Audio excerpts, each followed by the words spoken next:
I don't want to do this wretched piece of garbage show anymore. I hate it.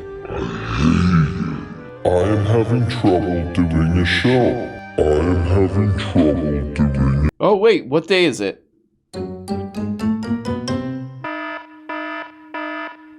Ooh!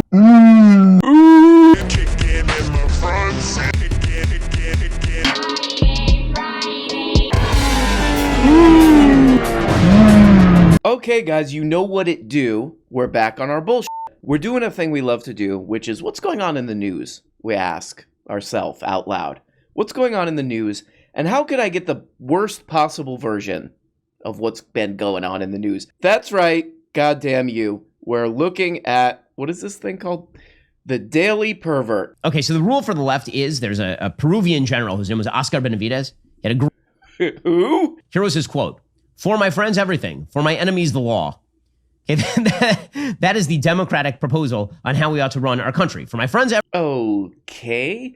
And this is a segment, by the way, where he's going to defend Clarence Thomas. I mean, that's an amazing story, but let's hear what Betty Shapiro has to say about it. Okay. Which is why, presumably, they're now very angry at Clarence Thomas. So there was a report from ProPublica, which is a left-wing outlet, suggesting that Justice Clarence Thomas and his wife, Ginny Thomas, have gone on several luxury trips involving travel subsidized by and stays at properties owned by a GOP megadonor. Ooh. It was a bombshell ProPublica report, according to CNN. Oh, it was, yeah. The hospitality was not disclosed on Thomas's public financial filings with the Supreme Court. Again, the irrepressibly stupid AOC. Here was Alexandria Ocasio-Cortez. Ooh, that's not nice. Okay. I think that his own statement contradicts many of the facts on the ground and also raises in other ways even more serious questions. Okay. Later on in his statement, he stated that the reason and the rationale for this exemption was personal hospitality from an old friend. Okay. And he said himself in his statement, a friend of 25 years. Right. Justice Thomas has been on the court for 30 years. Interesting timing. Oh, hey, no, we're just friends. We did become friends after I gained a position of extreme power in the country. That's a coincidence. And so to say what he is admitting in his statement in an attempt to defend himself is that he began this relationship with a billionaire and receiving these sorts of gifts after he was appointed to the Supreme Court of the United States. I think that in and of itself indicates a very, very serious problem. Yep, not great. Okay, so that's a pretty devastating little factoid there. Oh, hey, we're just friends. You know, we became friends after. He started giving me a bunch of money and crap after I became a Supreme Court justice. Let's hear the great lawyer of our time, the greatest, I would say, lawyer of our time, Ben Shapiro's case to defend that. Oh, AOC has so many legs to stand on when it comes to corruption. I mean, it's not as though her campaign was actually alleged to have illegally paid her boyfriend. Oh. It was. It's not as though. Guess who else she paid? Dead. Okay, enough with that one. She has, as we've talked about on the show, stiffed a bunch of merchants behind getting a bunch of Met Gala perks, which has led to an ethics committee investigation into AOC. Still waiting for the response to that devastating fact, okay? She is pure as the driven snow. She has never taken anything from anyone ever except for the Met Gala dress and all of the services and then paid them late and all of that kind of stuff. You know, that she's amazing at this. Okay. Well, the media so you're probably going to get into it now, right? Decided that it's not just enough to go after Thomas because it turns out that Thomas didn't actually do anything. We're moving on. Okay. If you haven't heard about this story, it's from ProPublica. They found out for the past 20 years, this Supreme Court justice. Ooh, Supreme. They found out for the past 20 years, these weird perverts in robes, the Supreme Court, one of them, this guy, Clarence Thomas, has been accepting these luxury vacations from a billionaire Republican donor who has a really stupid name, Harlan Crow. Going on yachts, private jets, private resorts. Oh, wow, amazing. You know, so people are arguing about, oh, is this illegal? Is this illegal? It is. It's illegal. But more importantly, if you just think about it, this is supposed to be the impartial, you know, the highest decision makers in the country, impartial judges. We're allegedly impartial. We just make impartial decisions based on the facts of crap. And then you have a billionaire who clearly wants Republican policies to happen and all this stuff. Oh, come on my yacht. Come to my billionaire pervert retreat or whatever it is. So that's pretty absurd. But if you read about the Supreme Court, it's, that's basically what the Supreme Court is historically. But I want to hear that Ben Shapiro quote again. What was that quote that he read? For my friends, everything. For my enemies, the law. Okay? Yeah, so if you look at this guy Clarence Thomas's decisions on the Supreme Court, his enemies are women, gay people, poor people. For them, less rights, less and less rights. You get nothing. You get nothing. You get this. So for my enemies, but for me, even if it's a clear, obvious conflict of interest and totally unethical and yes, illegal, then for me, it's a little bit of this. But again, that's what the Supreme Court is. That's right. The Daily Wire, my favorite comedy channel, my favorite satire channel. I love it. You get to do this. Okay. You get to go like this. Dead. Well, the media have decided that it's not just enough to go after Thomas, because it turns out that Thomas didn't actually do anything wrong. They're going to go after Crow. He did. Right? Harlan Crow is Thomas's friend. Yeah, well, and apparently he's a very, very bad man. Yeah. You're not allowed to be friends with Justice Thomas. Yeah. Because apparently this guy this billionaire who gave this Supreme Court justice all that money, he is very weird and a pendejo. Accusing him, I'm not kidding you, of being like a Nazi. Oh. The reason is because this is what Nazis do. They make friends with Clarence Thomas. That Nazis, famous for loving black people. That this is one of the things they're most famous for. So Kevin Cruz, who is just a ridiculous human being, a pseudo-academic over at Princeton University who has somehow avoided plagiarism charges that have gotten him kicked out of the university. Who? He tweeted out, I've spent decades of my life researching and writing about white supremacists, and no, I don't have any paintings or statues of them in my house because that's not something you do with the people you hate. What's he talking about there? Well, apparently, Harlan Crow collects basically memorabilia from defunct communist and Nazi states, and he has a garden in which he displays these things to show what the capitalistic free market and Judeo-Christian ethic has overcome. Right. So at very best, he's a moron. Right? At very best. At worst, he's some kind of weird Nazi lunatic. But more likely, he's just kind of a dumbass. A dumbass with too much money, and he doesn't really know what to do with it. Okay, go ahead. Apparently, this now means you're a fan of these things. Oh. So, if you own a piece of memorabilia from an evil regime, in order to demonstrate to your children, so that people remember for the future what that evil regime was, this means you're now a fan of that thing, according to Kevin Cruz. Right. That's a hilarious defense of having a bunch of like Nazi crap, and weird statues and stuff. It's like, why do you have all this crap in your house, you weird old billionaire fossil, you kook? Oh, it's to remind me of those things are bad. That's right. Somebody comes over to my apartment. Why do you have all this cocaine in your apartment? To remind me, don't do that.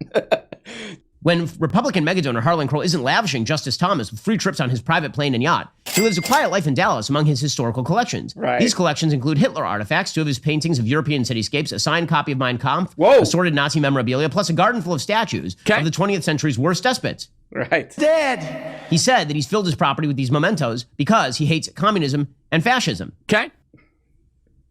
Well, I mean, that seems like a reason why you might own this stuff is to remember the things that you hate. Even poor old Betty Shapino's having a hard time with this one. Yeah, see, well, that seems fair. Oh boy. That's it. But apparently this makes him a Nazi and a communist. His body laughed at that. That wasn't his mind. That was his body rejecting what he's saying. He says he has all this crap to remind him of it, yet he doesn't like it. Oh boy. Oh, it's a tough one. I think this guy probably actually just doesn't know why he has this stuff. I mean, that's pretty disturbing in itself. Like stuff that should be in a museum or something. This guy just has because he's a billionaire. But why do you have all this crap? I don't know. Why do you have all this crap? I don't know. It's because of remind me of the horrors of, it's because I'm a billionaire. I don't know. Okay, moving to the next story here. Oh, Ben Shapiro. He does a weed. A weed story. Ooh. Weed.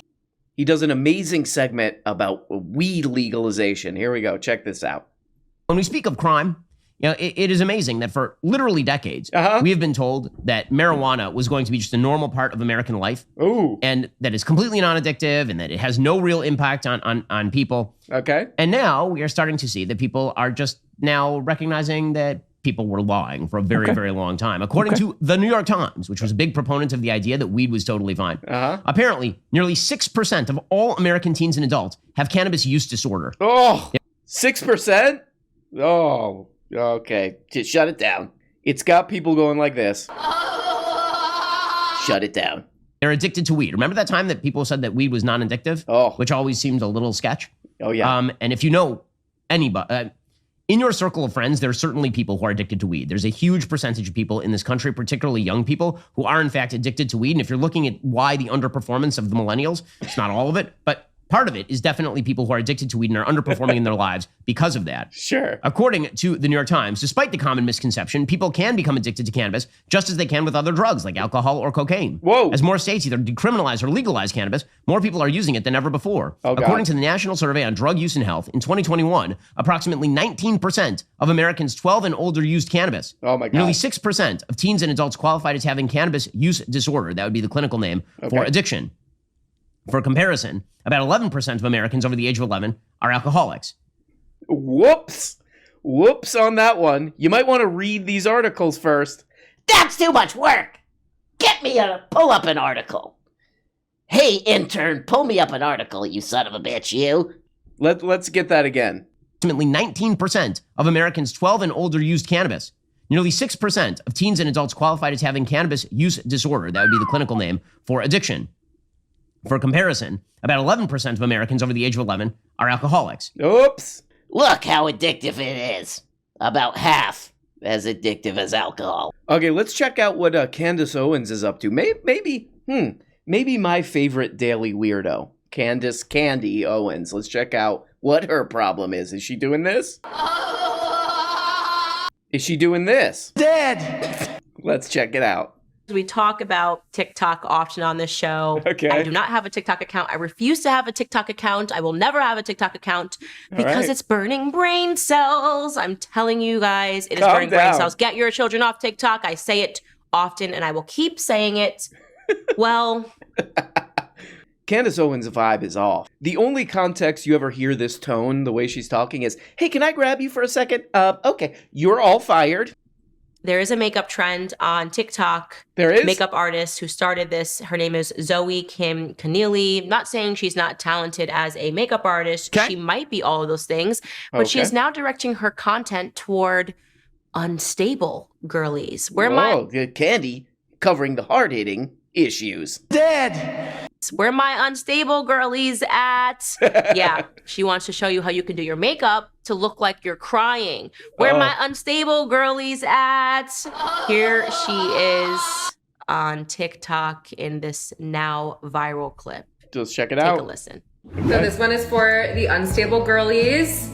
You know how we look good when we cry? Just comes with the territory. But anyway, if you're not in the mood to cry, here's how to get the look with makeup. Okay, so we want that puffy soft lip, right? We're going in with the soft spoken lip by M Cosmetics, blurring the edges with a brush, and then going back in with a neutral liner. Next, it's really a monochromatic moment. I'm going in with a double cheeked up palette by Fenty Beauty, over my eyes, under my eyes, on my cheeks, and of course, my nose. Next, we're recreating that glisten in our eyes with some liquid glitter on the bottom lash line and my favorite vinyl effect by About Face. Put it where you want shine. The Cupid's bow is a great area. The lashes got to be curled, okay? It just completes the look. But most of all, I agree with that. The gloss. Right. You know, I think what I like about this video is the comments beneath it. The comments beneath it. Girl writes, "No, really, I feel so pretty after sobbing and coughing my lungs out." That's not a joke. She doesn't have her tongue in her cheek there. She's being serious. She feels pretty. And then another comment says, "My signature makeup since 2012. I want to look like I'm pretty crying all the time." What? Candace, can I ask a quick question? What is this about? What is this story about? Okay, go ahead, I guess. Opposed to the miserable crying that I usually do. LOL. LOL, LMAO, TikTok. So that's the thing, guys. If you want to have that nice just cried my tears out glisten, all you have to do is log on to TikTok and follow Zoe Kim Keneally, and she will show you how to do that. Yeah. Well, I don't know. Probably most of the people who watch your show are like 50-year-old men, 60-year-old men living in the middle of nowhere. So I don't know. Maybe they'll find it useful. They'll do some of this. Well, on their Cupid's bow or whatever that's called. Okay. I don't want you to think at the same time that we're all crazy and society is going down the drain. That's not that. That's not that. Yeah. We just want to look good. Right. Okay, then we go right from that segment into this ad. Check this. This is a great ad. Check this out. Abortion is the leading cause of death amongst infants in the United States and the world. Where my Sadly, the unstable abortion pill girlies accounts at? for over 50% of all abortions. Oh. Babies' lives are now at an even greater risk. Preborn Network Clinic is taking the abortion industry head-on by providing free ultrasounds to expecting mothers in the United States. Upon hearing about Heartbeat, women are 80% more likely to choose life. Where my unstable girlies at? Yeah, I really like this crying makeup segment because the crying makeup I think looks pretty good. It's I guess it's just supposed to make your face look more a bit wet. It's supposed to make your face look a bit wet. It's supposed to make your face look a bit wet and drippy. But I really like this segment because Candy Owens doesn't seem to like. She just saw this on TikTok and she's like, I could squeeze a segment out of this. How many people viewed this? 50K. Okay, in 15 hours, I could squeeze a segment out of this. She's just mindlessly going through TikTok. I could squeeze something out of this. But I don't know. For these makeup tutorials, you could be like, hey, here's how to make your face look more moist. Hey, I want my face to look a bit moist and drippy. I think it's probably better to just say, oh, this is the crying look. It's a bit more evocative. But I was wondering, where did the term bangs come from? Bangs? Where did bangs come from? Supposedly it comes from a term that they use in the 1800s for cutting horses' hair. But I wonder if there was a Candace Owens back in the 1800s when people were cutting horse's hair and calling it bangs, and then some woman started doing that. There would be a Candace Owens of that time, of the 1800s, who wrote down on a scroll. Some billionaire paid her to write down on a scroll or whatever. Oh no, women are trying to be horses now. I'm outraged. She's writing all this and then she tacks it to a church door or something. This woman's trying to be a horse. Let's kill her or whatever. Okay, great. Let's moving along here. Let's check in on a guy who got 119,000 views in 18 hours with this video. I need advice. I'm lost. I'm lost. I don't know how to use the bathroom. I'm lost. I need help. Where do I turn? That's right. Dr. Jordan Juicy J G. They claim that they found valid results when they didn't because they muck about at the micro level with the statistics. Replication. Right. Well, then as they swallow that lie, they're going to convince themselves that what they discovered was actually true. Right. And then they're going to convince scientists, right. people. And then there's going to be a whole set of them that are going down an entirely pathological and false road. Could you imagine? Could you imagine believing something false? Oh, being so up your own ass that you believe things that are false? Oh, man. The reason you should abide by the truth is because you have to ask yourself whether or not you want to spend your entire life investigating something that doesn't exist merely to inflate your status among your peers. Could you imagine? Could you imagine somebody doing that? Thank God this guy's giving this advice. Oh my God. Thank you. I mean, he's qualified to give this advice because he went to that Chinese milking facility, okay? He was like, I'm in pursuit of the truth.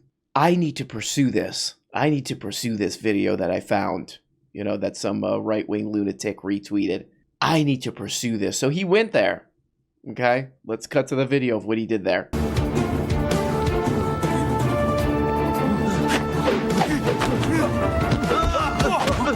Hi.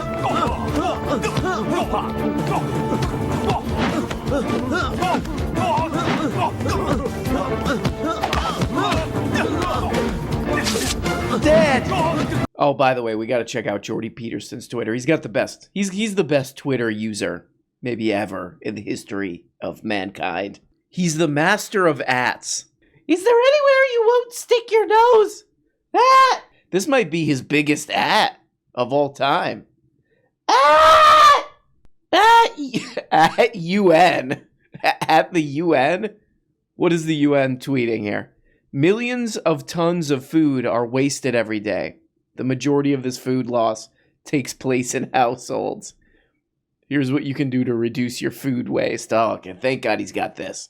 Thank God he's on this, you know. We can't let the UN get away with this anymore. The other thing that I've been noticing about my sensei, Jordy Peterson, is he's always talking about how people who don't like him basically are narcissists. Anybody who's not like him or doesn't like give him money somehow, I guess, is a narcissist. He's always throwing around, oh, the narcissist. The narcissists who aren't subscribers to Daily Wire Plus, you know. He's always talking about how everybody's a narcissist. Watch this. Take a look. Take a gander at this trailer for his whatever crap he's peddling. Watch this. So the Hebrews created history as we know it. You don't get away with dead.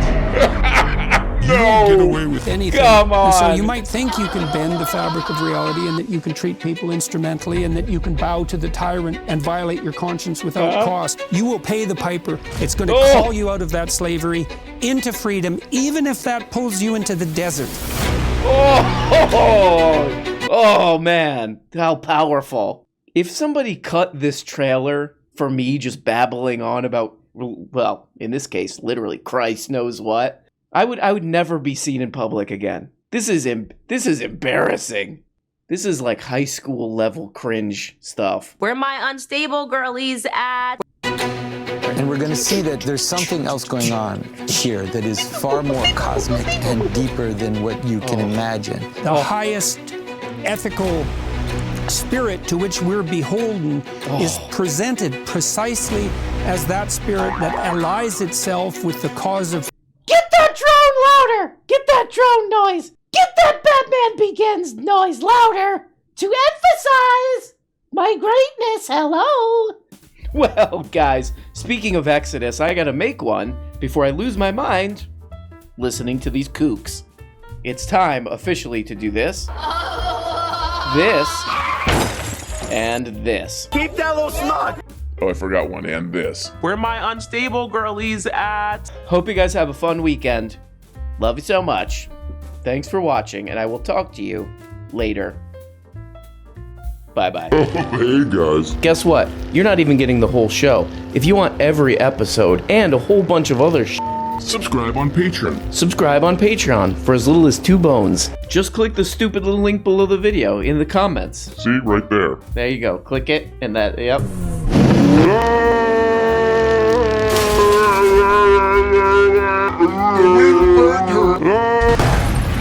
When you become a patron for as little as 2 bones, you get the Tuesday, Thursday, patron-only episodes. You also get the weekly Book-a-Blega show where we talk about important books. The questions and comments thing where you can ask questions and make comments and all this crap. And the weekly behind-the-scenes show. All for less than the price of a rancid Charleston Chew. And for only 25 putrid little dollars, you could become a producer. That's right, support the show and get your name up here. Look at these people. Look at these people that make the show possible, okay? God. I mean, without these beautiful people, this show goes straight into the dumpster. A rotten, just wet, disgusting dumpster, behind a restaurant. So there's old milk in there. That's where this show ends up without these people. Is that what you want? Okay, I guess it's what you want. I'll just leave. Nope, it's done. It's too late. Okay? Here we go. Here's the dump truck. Here's the dump truck come to pick up the show. This is what would happen with no producers. Thank you.